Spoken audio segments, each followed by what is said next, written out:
नमस्कार दोस्तों, मैं Rajneesh Sharma Soul Insights platform पे फिर आपके बीच में। आज शुक्रवार है, जैसा कि आप जानते हैं शुक्रवार का दिन चुना हुआ है सिर्फ क्वेश्चंस पूछने के लिए।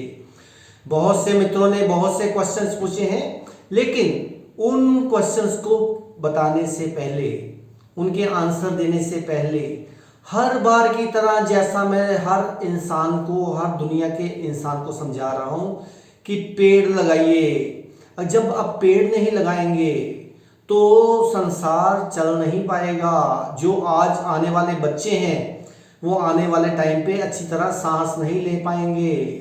आपका टाइम निकलता जा रहा है और आप सोच नहीं रहे हो। पेड़ लगाओ। इतनी इतनी बड़ी संस्थाएं सिर्फ सेलिब्रिटीज को बुला बुला के अपना टाइम पास कर रही हैं और कुछ नहीं कर रही। पेड़ लगा लेते हैं लेकिन उसको पानी देने वाला कोई रखते नहीं। जब तक उसको पानी नहीं दोगे तो पेड़ ग्रो कैसे होगा। तो मैं हाथ जोड़ के रिक्वेस्ट करता हूं सबसे, पेड़ लगाइए, पेड़ लगाइए और पानी बचाइए। ये बहुत ज़रूरी है, नहीं तो आने वाले समय में बहुत नुकसान होगा। तो चलिए शुरुआत करते हैं प्रश्न उत्तर से। सबसे पहले एक मित्र ने पूछा है कि मोक्ष क्या है। मोक्ष के ऊपर बोलिए। मैं वैसे काफी बार मोक्ष के ऊपर बोल चुका हूं, फिर आज बोलता हूं। जब आपके अंदर कोई आइडियाज नहीं रह जाएंगे, कोई विचार नहीं रह जाएंगे और आप हमेशा फ्रीडम में रहोगे, तो वही असली मोक्ष है। ये नहीं कि हमारे मरने के बाद हमें मोक्ष मिलेगा। आप जिंदा रहते हुए भी मोक्ष में रह सकते हैं। अपने विचारों को खत्म कीजिए, अपनी डिमांड्स को खत्म कीजिए, तब देखिए अपने आप मोक्ष उतर आएगा। और जो साधना करते हैं उस साधना में 24 घंटे रहिए। कहते ना, हथ कारवल ते अख यारवल। अगर आपकी आंख हमेशा अपने गुरु की तरफ, जहां परमात्मा की तरफ होगी, तो आप 24 घंटे मोक्ष में ही हो। लेकिन अगर आप अपने परमात्मा से या गुरु से एक्सपेक्टेशन कर रहे हो कि आज तो मैंने दसवंध निकाल दिया, 10वां हिस्सा निकाला है और मेरे को मोक्ष मिल ही जाएगा, और कुछ मांग रहे हो, जब तक मांग है कोई मोक्ष नहीं, जब तक कोई भी इच्छा है कोई मोक्ष नहीं।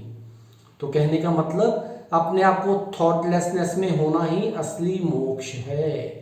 हर इंसान जब पैदा होता है वो मोक्ष में ही पैदा होता है, लेकिन जैसे जैसे हम उम्र बढ़ती है हमारे अंदर इच्छाएं, हमारे अंदर डिमांड्स बढ़ती जाती हैं। तो इंसान को असली मोक्ष जिंदे जी ही पाना है। वो कैसे पाना है? गुरु की शरण में जाकर। फिर देखिए वहां जाके आप जैसे ही थॉटलेसनेस में जाते हो तो आपको मोक्ष की हल्की सी झलक मिलती है। उसको परमानेंट करने के लिए क्या करना है? जो आपने गुरु के पास जाके सोचा या गुरु के पास जाके किया, वही 24 घंटे करना है। वही असली मोक्ष है। अब एक और मित्र ने पूछा है कि बताइए शिवलिंग पे जल चढ़ाने की क्या विधि है।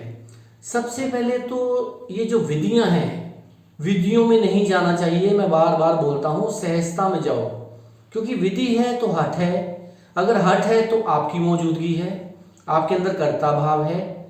आजकल मैंने देखा इंसान ये बड़ा करता है, अरे मैं थोड़ी कर रहा हूं, वो तो परमात्मा कर रहा है। अरे अगर तुम नहीं कर्ता भाव रखना चाहते तो परमात्मा को क्यों कर्ता बना रहे हो? बनाने वाला तो एक ही है, करने वाला सब कुछ एक है, जो हर एक इंसान के अंदर मौजूद है। अब शिवलिंग को देखिए, शिवलिंग की गोलाई को देखिए। शिवलिंग शून्यता का प्रतीक है। और शिवलिंग पे जहां तो इंसान को दूध चढ़ाना चाहिए या प्योर पानी चढ़ाना चाहिए। ये जो कच्ची लस्सी है इसके मैं पक्ष में बिल्कुल नहीं हूं। और किसी ने पूछा कि सबसे पहले किसको चढ़ाना चाहिए। सबसे पहले कहते हैं श्री गणेश जी को चढ़ाना चाहिए, उसके बाद माँ पार्वती को, फिर नंदी को, फिर शिव को शिवलिंग पे। इसके पीछे बहुत गहरे राज हैं, वो मैं आपको वीडियो पे नहीं बता पाऊंगा कि गणेश पे पहले क्यों चढ़ाना है। कहते हैं कि हर काम शुरू करने से पहले गणेश जी को आराधना कीजिए, लेकिन क्यों? इसका जवाब मैं आपको वीडियो पे नहीं दे सकता हूं। वो इसलिए, नहीं तो लोग इसको मिसयूज करना शुरू कर देंगे। और कुछ लोग देखा गया है कि वहां से जल लाके अपने घर में छिड़काव कर देते हैं, या कुछ लोग पी लेते हैं। वो बिल्कुल छिड़काव नहीं करना चाहिए। आप तो उस परमात्मा का निरादर कर रहे हो। घर आके छिट्टा देते हो, फिर उन्हीं पैरों से उसके ऊपर चलते हो। ऐसे बिल्कुल नहीं करना चाहिए। वहां जाओ और अपनी भावनाओं को शुद्ध करके जाओ। जिस भावना से आप उस शून्यता के ऊपर, शिवलिंग के ऊपर जल चढ़ाओगे, वही भावना आपकी फैमिली में और आपके अंदर क्रिएट होगी। अपने आप को बिल्कुल बिल्कुल डाउन टू अर्थ करके जाइए, कोई विचार नहीं होना चाहिए। फिर देखिए जो शिव का असली मतलब है, समझ लगेगा। शिव का असली मतलब तो शून्यता है। हमें तो शून्य होके जाना है और शून्य होके ही आना है, क्योंकि शून्यता से ही हर चीज पैदा हो रही है और शून्यता में ही जा रही है। तो इसलिए मित्रों, ज्यादा वीडियो में मत घुसो। अब एक और मित्र ने पूछा है कि हमें बताइए कि हम मुक्त कैसे हुए। हम मुक्त कैसे हुए? सबसे पहले याद रखिए कि आप मुक्त हो। हर इंसान मुक्त है, चाहे वो चोर है, चाहे वो कुछ भी है, कुछ भी ऊंचे लेवल पे है, हर इंसान मुक्त है।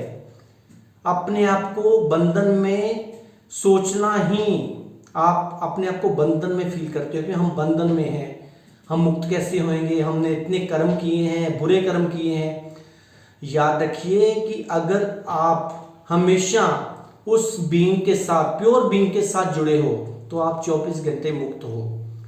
जो लोग कहते हैं कि आप पाप कर रहे हो, आपने नेगेटिव कर्म किए हैं इसलिए आपको सजा मिल रही है, वो बिल्कुल आपको एक्सप्लॉइट कर रहे हैं। वो धर्म के ठेकेदार हैं जो आपको ये कह रहे हैं कि ऐसे नहीं करना है, ये पाप लगेगा, ऐसे नहीं करना, ये पाप लगेगा।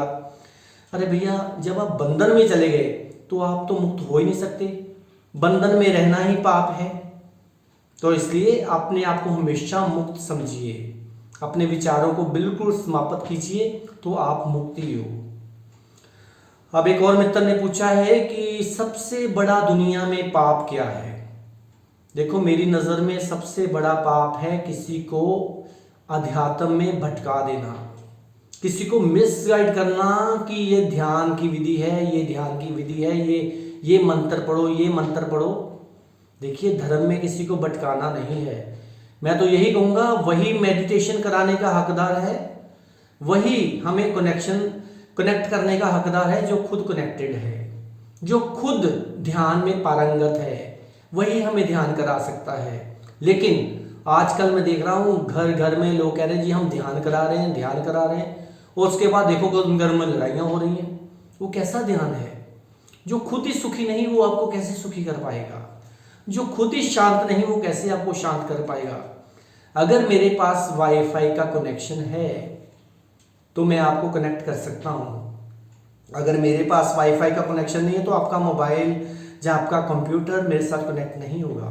तो इसी तरह वो जो गुरु है, अगर वो कनेक्टेड है प्योर बीइंग के साथ, तो आप उसके पास बैठते ही कनेक्टेड हो जाएंगे।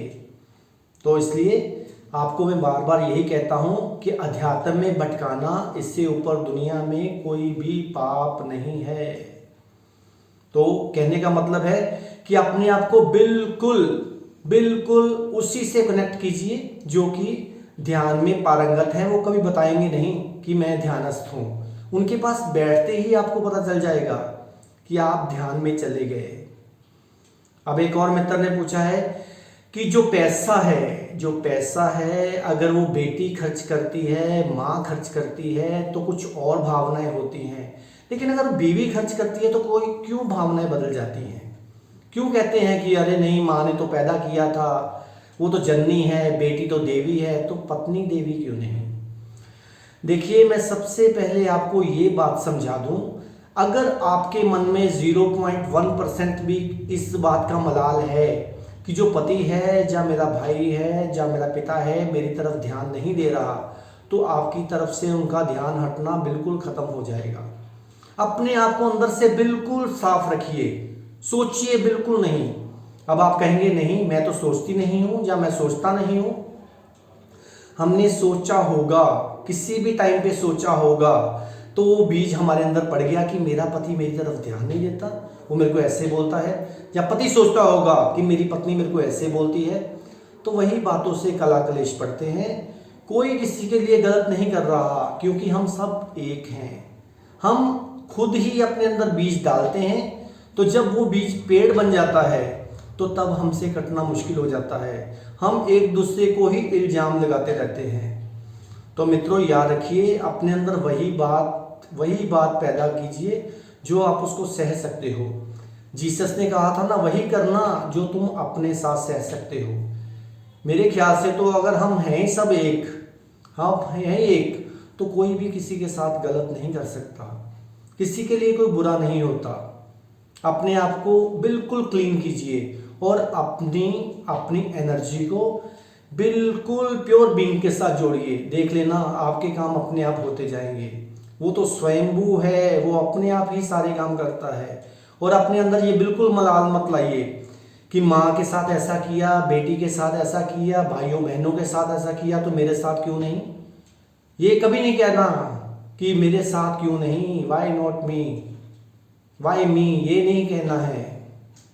इसलिए याद रखो, अपने आप को प्योर रखो, अपने अंदर किसी भी गलत विचार को पनपने मत दो।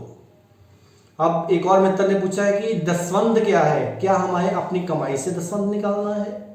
जैसे मैं 1 लाख कमाता हूं तो मैं क्या 10,000 निकालूं, अगर मैं 10,000 कमाता हूं तो क्या 1,000 निकालूं। अरे असली दसवंध क्या है भाइयों, असली दसवंध है 24 घंटे में 2 घंटे 40 मिनट अपने आप को ध्यान में रखना है, अपने आप को साधना में लेके जाना है। ये दसवंध नहीं है, ये तो ठेकेदारों का काम है। भैया तूने 1 लाख कमाया तो 10,000 गुरु जी को चढ़ाओ। अरे वो क्या गुरु है जो अपने चेले को कह रहा तूने 1 लाख कमाया, चल बेटा 10,000 दे दे, जो पाप से कमाई की है मैं तेरा भार उठा लूंगा। अरे ऐसा कोई भार नहीं उठाता है। दसवंध निकालना है तो अपने सांसों का निकालो, अपने ध्यान का निकालो, वो असली दसवंध है। ये दसवंध बिल्कुल नहीं है। और कोई किसी के कर्म नहीं उठा सकता, आप भी किसी के कर्म नहीं उठा सकते हो। बाप बेटे का नहीं उठा सकता, माँ बेटे का नहीं उठा सकती, कोई किसी का कर्म नहीं उठा सकता। जो आप करोगे, अगर एक्शन करोगे तो उसका रिएक्शन होना ही होना है। तो इसलिए मेरी रिक्वेस्ट है, इन बंदों से बचो जो आपको कह रहे हैं कि अगर तूने पाप का 2 लाख कमाया तो 20,000 गुरु जी को दे जाओ, है ना। ऐसे कभी कर्म नहीं कटेंगे, ना कोई पाप कटेंगे। तो इन वहमों से, इन नेगेटिव चीज़ों से ऊपर आइए, ताकि ये जो संसार है सही रास्ते पे चल सके। और अपने आप को बिल्कुल पॉजिटिव रखिए और उन बंदों से ही मिलिए जो आपको सही राह बताते हैं, ना कि आपको डराते हैं। जो डराते हैं उनके पास बिल्कुल मत जाइए, चाहे वो कोई भी प्रोफेशन हो, चाहे वो मेडिकल हो, चाहे एस्ट्रोलॉजी हो, चाहे कोई भी प्रोफेशन हो। तो इसलिए मित्रों, अपने आप को जगाइए, भगाइए मत। आप तो भाग रहे हैं, भागना नहीं है, जागना है। तो इसी तरह आप मेरे को और भी क्वेश्चन लिख के भेजते रहिए, मैं उनका आंसर देता रहूँगा। तब तक आप मेरे चैनल को सब्सक्राइब करते रहिए, सोल इनसाइट्स _RV रजनीश। तब तक आप खुश रहिए, आबाद रहिए, जिंदाबाद रहिए। नमस्कार।